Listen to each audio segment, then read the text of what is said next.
Today we're going to talk about community, its impact on open mics, and open mics' impact on community. We're also going to visit with a musician named J. Scott Franklin.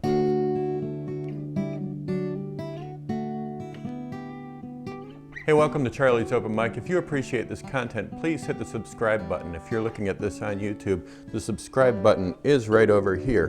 Go ahead and click that and help us to grow. Hey, welcome to Open Mic. My name is Charlie Mossbrook. On last week's show, I talked about an issue that has been troubling me ever since, and that's the fact that we're not actually an open mic. We're a showcase. We're representative of an open mic. So I wanted to come up with a solution. Another open mic host from Grand Rapids, Michigan, who also serves on the Folk Alliance Region Midwest board with me, Nicholas James Tomasma, he commented that it was kind of mind-blowing that we are an open mic, but we're not actually an open mic. How could I come up with a solution to make this work, where this can be much more democratic and everybody involved in this community can participate? Obviously, we can't do it on a week-to-week basis. You know, if we have hundreds of people trying to participate, we only have so much time for production and editing and everything like that. So I wanted to create something that was going to be a little more democratic. So we're going to add playlists each week. And the way you can get your own videos included in these playlists, make your video at home. And when you upload it to YouTube, include in the description the hashtag Charlie's Open Mic and hashtag Open Mic Community. I can click on that and I can see everybody who's uploaded their videos. And then I'll create the playlist, which will be available on our website, which is charliesopenmic.com. And we'll also include that playlist on the YouTube site. We'll create new playlists each week, and this way everybody can participate, and we are now really an open mic. Now I want to introduce an act I think you're really going to enjoy. He's a terrific songwriter. He's a multi-instrumentalist. Please welcome J. Scott Franklin.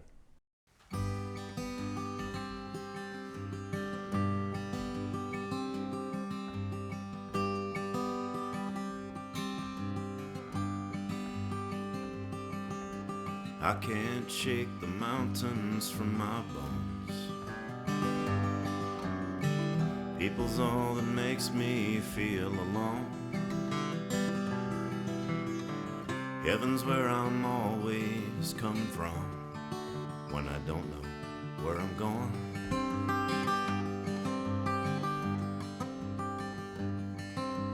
I have words that ramble from the page. I've got songs that go along for days and days. Memories too short to go away. And prayers I'm not done praying.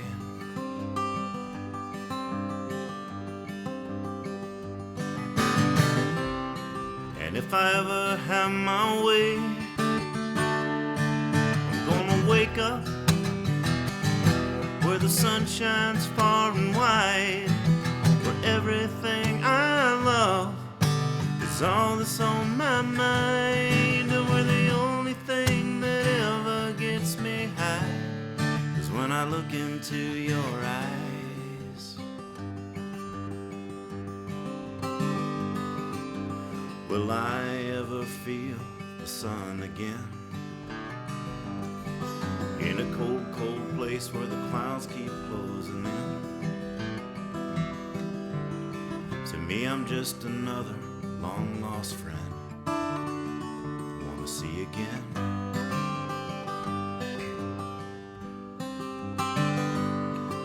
I'll scrub my dreams with coffee and wonder why. I know all too well that the sun is gonna rise, with an army in the sky to hide behind. But one tear means I'm alive.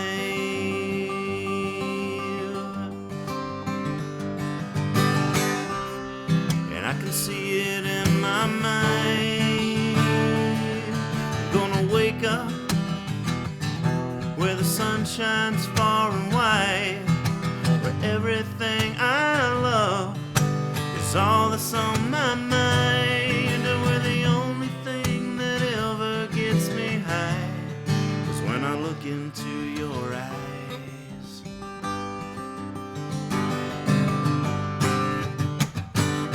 I turn my back on you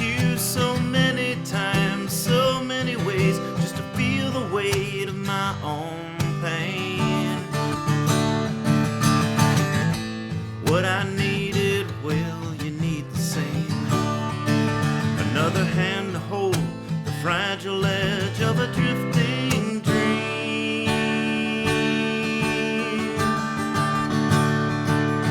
'Cause you can't shake the daydreams from your bones. People's all that makes you feel alone. Heaven's where you're always coming from when you don't know where you're going. Gonna wake up where the sun shines far and wide, where everything I love is all that's on my mind, and where the only thing that ever gets me high is when I look into your eyes.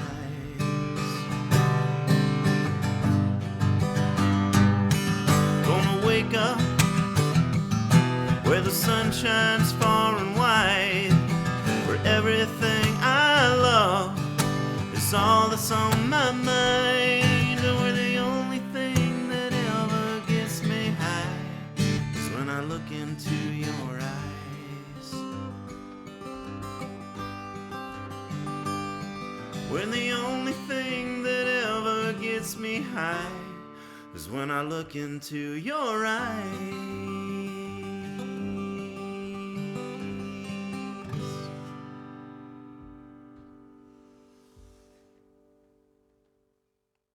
Hey, that was a song by J. Scott Franklin. We have him here. We're going to talk to him a little bit. You want to tell us about the origins of that tune? Yeah, it's called When I Look Into Your Eyes, and the preface would be that I not half grew up, but the first half of growing up roughly was in a much warmer climate. You know, once I moved to Ohio, I always thought that I would be going back, but there was always little things along the way. So there's been tremendous joy and happiness about being in Ohio, and obviously because I'm here. But then there's also been a certain longing at times about what would have happened, in another place. And so this especially sets in at times like the middle of winter when it's, 0 degrees or 5 degrees, which it was this night when I went to see a movie called Country Strong, and I didn't expect it to be treated the way it was. I really didn't think I thought I'd like it, but I more than loved it, and I was very emotionally struck. So I exit the movie theater about 12:30 at night. All the cars are gone except for 1 or 2, and I look across this, it looks like a scene from a desert, except as I mentioned, it was freezing cold. And in fact, I'm getting cold thinking of it now. And all the way up the hill, this frost-covered, you know how asphalt looks when it turns white under the frost? And all the way up the hill, there's this lonely car way up there. So I begin making my way, feeling all the emotions of that movie, and all the emotions of, I'm in a time where people don't even really like that music anymore, and I love it, and just many emotions. And I can't go into them now because I'll weep on film. Okay. But I'm heading towards the car, and the words of the song start coming to me. And that's really the basis of it. It has to do with many cold, lonely, dark mornings of getting up and having to push your dreams aside as you get ready for work in a place that's cold and dark. And so that's why I use phrases like scrub your dreams with coffee. It's like, you're going to use coffee in order to get through this next moment. You were a trumpet player originally. That's how you started. What made you progress into being a singer-songwriter? Well, my whole life I've scribbled little things on napkins and paper bags, and I grew up primarily listening to country music, folk music, old country music, not new country music. And then I went to school to be a jazz trumpet player because in high school I started, getting more into trumpet, and then I got a scholarship to Bowling Green State University, and I went there as a trumpet player. But my last semester of school at Bowling Green, I took a poetry course, and I think I took 2 in a row with the same professor. And I just remember one time in particular when I had written a poem about the Hotel Milliken, which was an old hotel in Bowling Green where Ernest Hemingway had stayed and other people had stayed, and now it was just this thing that sat there, and so I wrote about it as if it were a living being and what it had seen. And I remember him leaning down over my shoulder when I was at my desk and saying, "Do not ever stop doing this." And so then after college, and I'm still a trumpet player after college, so I would hire people, friends of mine, to go and they'd play, upright bass, jazz, and I would read my poems over top, and eventually they became songs. And then there just came a point where I picked up guitar, and just because, as you know, it's not always easy to pay other people, so I thought if I learned an instrument, I thought guitar would be easy. It wasn't easy. There's always something to learn. So in addition to being a trumpet player and a guitarist and a lyricist, you're also a music educator.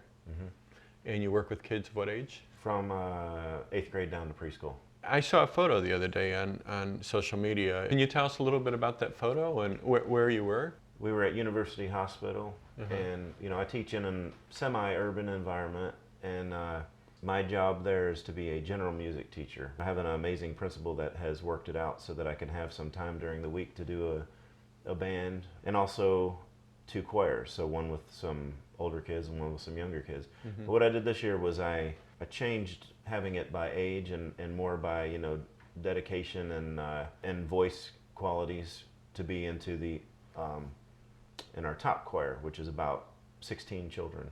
Okay. So they went to university hospitals, and there's 2 things that I thought were really stood out about the visit there the other day. One of them is that on the bus ride home, they were singing their own songs, and then in between they would do the songs that I had taught them. And I said, well, I consider that a success, because at first I thought, why do they have to keep going back and singing these other songs, And then I stopped and I thought, they've taken these songs like Proud Mary, Respect, songs that we're working on, and now they've integrated them in, and they like them enough that it's a part of their repertoire along with their modern music.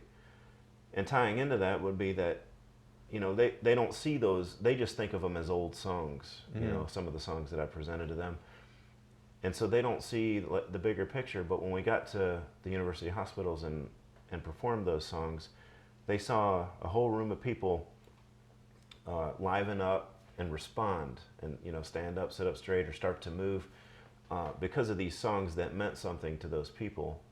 I would call that a success. It allowed them to see more than what they had already imagined the world as being. So that's J. Scott Franklin. Thanks for joining us today and sharing your music. Thank you. Thanks for having me. Great. At the top of the show, I talked about turning this into a true open mic. The strength of an open mic occurs from the strength of the community that surrounds it.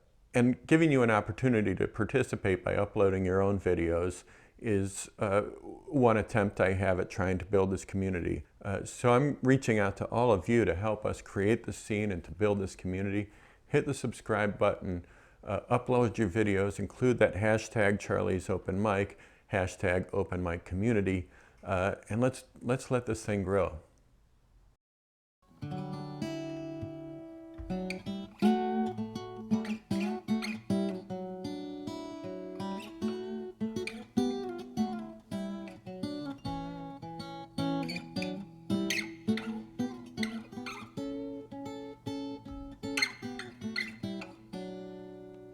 Oh, the night's biggest star is the high wire act. In the heavens she walks a fine line. But down here on earth she drinks with the clowns and sometimes gets high with the mimes. And the ringmaster basks in the glory as the spot leaves the tip of his cane, while the hobo waits in the shadows to sweep up the light that remains. And we're all in this together. It's something we should all know. You'll do your part and I'll do mine. We all have a role in the show.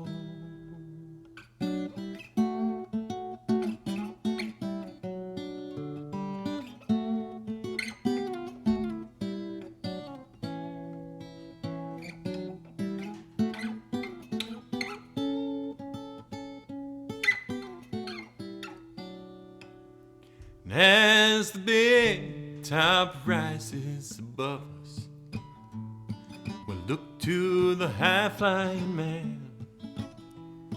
Swinging, he hopes that the knots in the ropes will hold until he safely lands. And the lions are hardly ferocious, but they roar when they hear the whip crack. And an a-hole stands proud and he soaks up the crowd. He's an essential part of the act. And we're all in this together. It's something we should all know. You'll do your part and I'll do mine. We all have a role in the show. And we're all in this together. It's something we should all know. You'll do your part and I'll do mine. We all have a role in the show.